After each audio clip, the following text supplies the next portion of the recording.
에이브러임 링컨은 1809년 미국 켄터키주에서 둘째 자녀로 태어났습니다.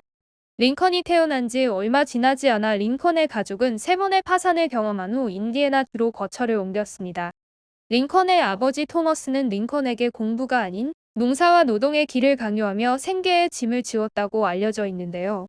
어느 날은 한 사기꾼이 링컨의 아버지 토머스가 문맹인 걸 악용해 사기를 치려던 것을 사인하기 직전에 링컨이 간신히 막은 일이 있었다고 합니다.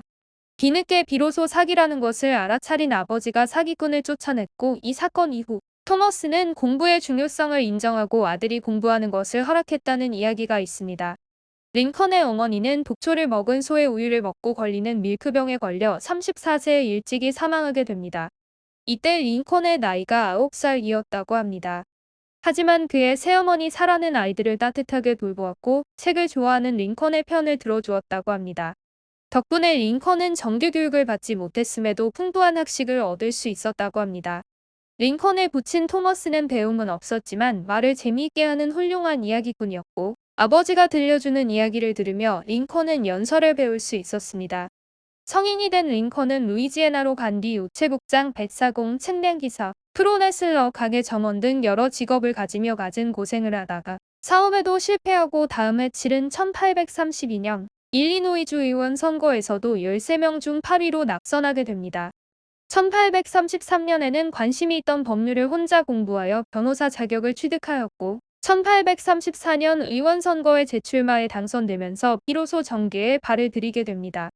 하지만 그의 난관은 여기서 끝이 아니었는데요. 그 이후로도 일리노이 주의원의장 낙선, 대통령 선거인단 낙선, 연방하원의원 공천 탈락을 거쳐 1846년에 간신히 하원의원에 당선이 되지만 이후에도 링컨은 여러 번의 낙선을 경험하게 됩니다. 링컨은 10번의 선거 중에 7번 낙선했다고 합니다. 링컨은 노예제도 문제로 큰 갈등을 빚고 있던 1860년 치러진 대선에서 대통령으로 당선됩니다. 하지만 링컨이 취임한 지 한 달 후에 남군의 공격으로 남북전쟁이 발발했고 북부는 수세에 몰렸으나 1862년 9월 노예제 폐지를 공언한 노예 방해비 선언을 통해 국내외 여론을 유리하게 이끌면서 전세를 역전시켰습니다. 그리고 1865년 4월 9일 남군 사령관 로버트 리 장군이 항복함으로써 남북전쟁이 끝이 나게 됩니다. 링컨은 1835년엔 루트리지라는 여성을 사랑하여 청혼까지 하였는데 그로부터 몇 달 후 그녀는 24살이라는 나이에 갑작스럽게 장티푸스로 사망하게 됩니다. 링컨은 슬픔에 빠져 한동안 여성을 사귀지 않았다가 1836년 메리 오웬스라는 여성과 사귀려고 하였으나 헤어지게 되었고 1842년에 메리 토드라는 남부 출신의 부잣집 여성을 소개받아 결혼하게 됩니다. 링컨은 메리 토드와 연애 결혼을 했지만 결혼 생활을 하면서 메리와의 성장 환경 차이를 극복하기 힘들어했다고 합니다. 메리는 자녀와 형제 자매들의 사망으로 우울증과 히스테리 증상이 있었으며 악처로 알려져 있기도 합니다. 더군다나 메리가 남부 출신으로 노예주의 딸이었기 때문에 남북전쟁 당시 부적절한 행동으로 최악의 영부인으로 꼽히기도 한다고 합니다. 링컨에게는 4명의 아들이 있었는데요. 둘째와 셋째 아들은 안타깝게도 어린 나이에 감염병으로 사망하게 됩니다. 링컨이 이렇게 정치적으로나 인간적으로나 매우 힘든 삶을 살다 보니 링컨은 거의 평생에 걸쳐 우울증에 시달렸다고도 합니다. 1865년 4월 15일 링컨은 남부 출신의 인기 배우였던 존 월크스 부스에게 암살당하게 됩니다. 당시 남군이 북군에 항복하면서 사실상 남북전쟁은 끝이 났지만 링컨의 흑인 투표권을 위한 연설을 듣고서 몹시 화가 난 부스는 링컨을 암살하기로 계획합니다. 링컨은 험난했던 개인사에도 불구하고 미국 역사상 가장 위대한 대통령으로 꼽힙니다. 링컨은 노예 해방과 통합된 미국을 만들었다는 업적 덕분에 오늘날에도 대중적인 인지도와 인기가 높으며 정치학자나 역사학자 등의 전문가들도 링컨에 대해 상당히 호환 평가를 내리고 있습니다.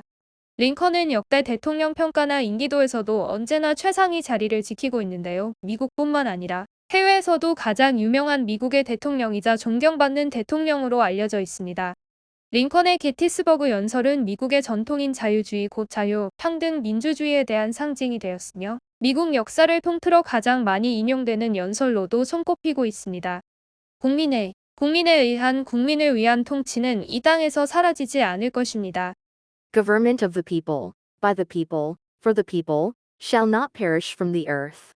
영상을 만들면서 그동안 알지 못했던 링컨의 힘들었던 과거와 생애에 대해서 알게 되었는데요.